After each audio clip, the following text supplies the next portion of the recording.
Aftercare from God's Chosen Ones. Just making you a quick video real quick. Just have a story to share with you. Now, as a disclaimer, I just want to put out that I understand that somebody, makes a bad decision, they break the law, they're going to have to face the consequences for that. That's just how it is. That's fine. But we have a story about an individual who just had the rug just kicked from underneath him, his feet just knocked from underneath him as he's trying to get back on his feet. Okay, now this is what happened. So you have an individual, okay, he's at another Christian organization, right? And he ends up getting a urinalysis for nicotine, okay? Not illegal substances. They're testing to see if he has used any tobacco products, which is not allowed there. They agreed to that, and he has to deal with the consequences of that. So it's found out that he used a tobacco product, probably smoked a cigarette, and they're going to be asking him to leave. Now what they do is, and when I say they, I mean the counselors there, the ones that work with this individual one-on-one, okay? They know this individual. They know, all in all, he's a good guy. So they reach out to us here at God's Chosen Ones, and they ask us, hey, can you take this guy? Because if you don't take him, he's going to end up going back to prison, okay? Because he's being asked to leave there because he smoked a cigarette. So they're going to kick him out. But the people that work with him and know him, they want to, give this guy another chance somehow. So they hear about us, they know us, so they reach out to us. They tell us, he's a good guy. He's struggling with the smoking. He's giving up all the other vices as far as, illegal drugs and substances, porn, illicit relationships, things like that.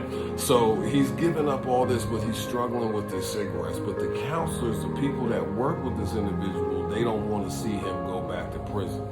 So they reach out to us in the spirit of wanting to work together, wanting to help this individual. We don't want to just, see this person go back to jail, prison. He's actually a state offender, so he's going to go back to state prison.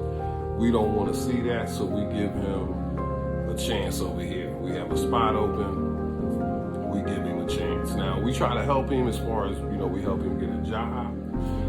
He's doing well, but his parole officer reaches out to him and says, unfortunately, I still have to take you back to prison, okay? Now, we thought that maybe there had been some type of court order, which would mean that the judge specifically ordered him to complete that program, this other organization. I'm not going to name names because I don't want to get in any kind of trouble there. But this really did happen. This is happening all the time. So he ends up having to go back to prison. Okay, he has to quit his job. He basically, all the job knows is he's going to have to leave because he's going to prison. They don't know. That's how they're going to say it when he gets back out and he tries to find other employment. They're going to say, well, he was working good, but he went to jail. That's why he left. So that's going to make things real tough for him as far as getting other employment. Now, fortunately for him, if he comes back here, we do have some places that will still employ him, but we can't control where he's going to come to. But what we found out was that there was no court order. What had happened was, okay, and it's really not too funny, but what had happened was that his PO, not the parole department, just his PO and the top level of this organization made a side deal. And this deal stated, and this was told to me directly from the parole officer, so this isn't like some kind of rumor. This is exactly what's going on, and this is happening more than once, okay? So they make this deal that says if an individual leaves this program for any other reason other than that they graduated, okay, they're to go back to prison immediately, no matter what. Now the counselors, the people underneath there, the people that work with this individual, that know this individual personally, they know his family, they're not in agreement with this.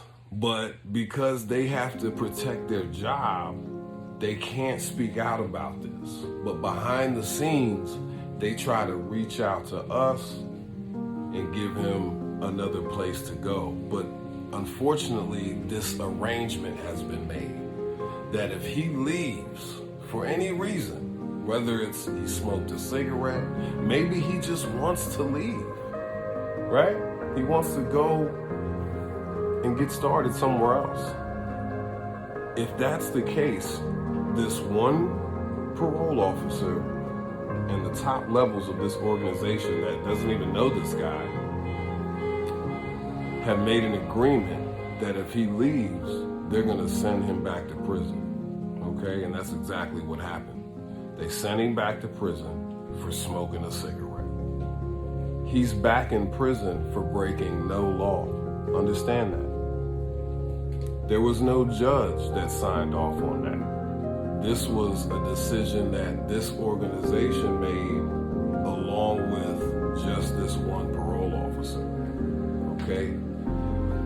What we believe, because with this same organization, we have been getting a lot of flack and hate from this Christian organization, right? Because we try to give these guys a place to go if they were to decide they're not going to stay there no more. Or maybe something happens and they get asked to leave. Now, depending on the situation, if it was just a cigarette, okay, we're going to want to try to give that guy a place to go, because what could happen and what has happened is the individual becomes society's problem. They kick the person out. He knows he's going back to jail. Now all bets are off the table. He runs across the wrong person. He ends up committing some kind of crime. And we want to do whatever we can to prevent that. So we try to go in and grab these guys before it gets to that point. Now, this individual went back to jail, lost his job, and I get it. A lot of you could look at it and say, well, you know, he should have kept his part of the agreement and not smoked a cigarette. But what you got to understand is these guys are giving up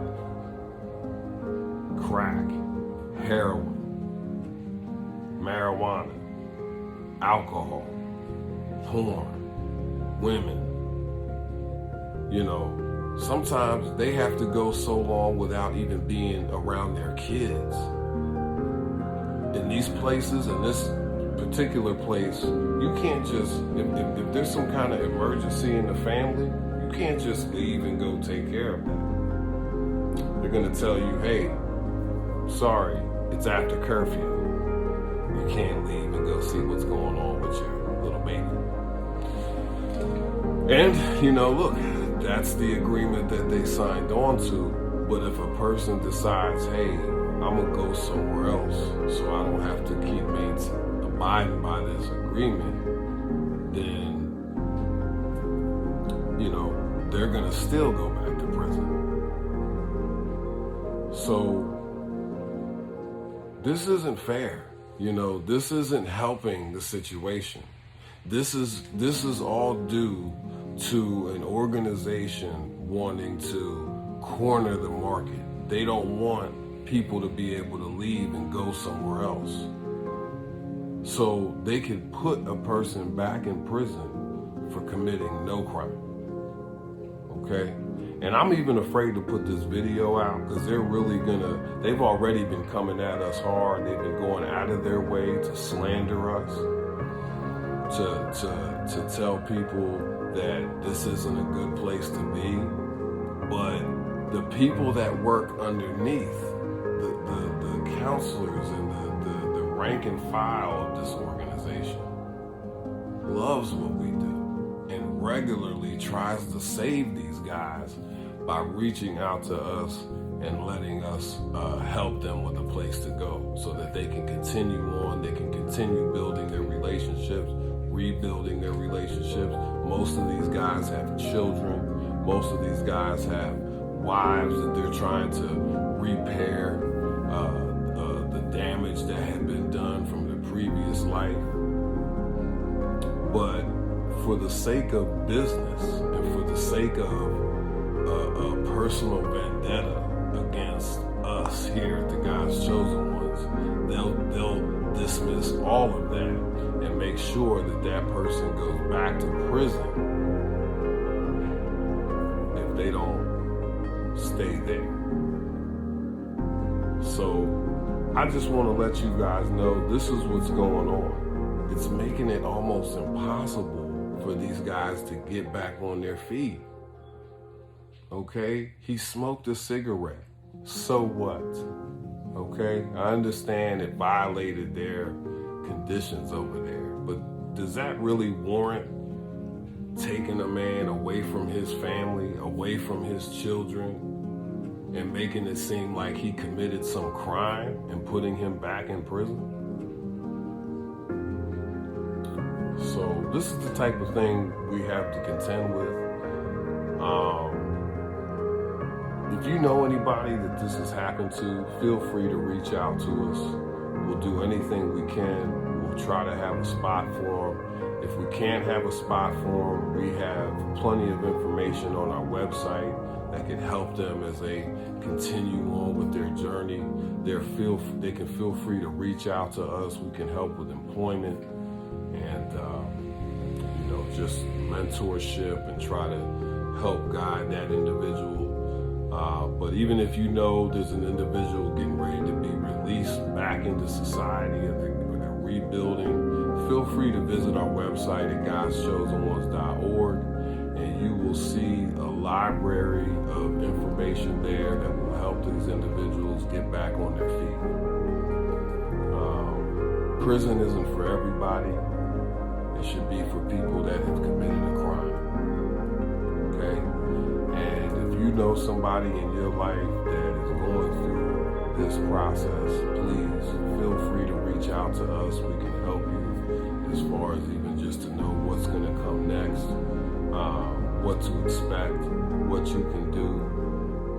And then we also have our courses available that will help them as they come back. So thanks for watching. This is Warren Garrett, God's Chosen Ones. We want you to recover better.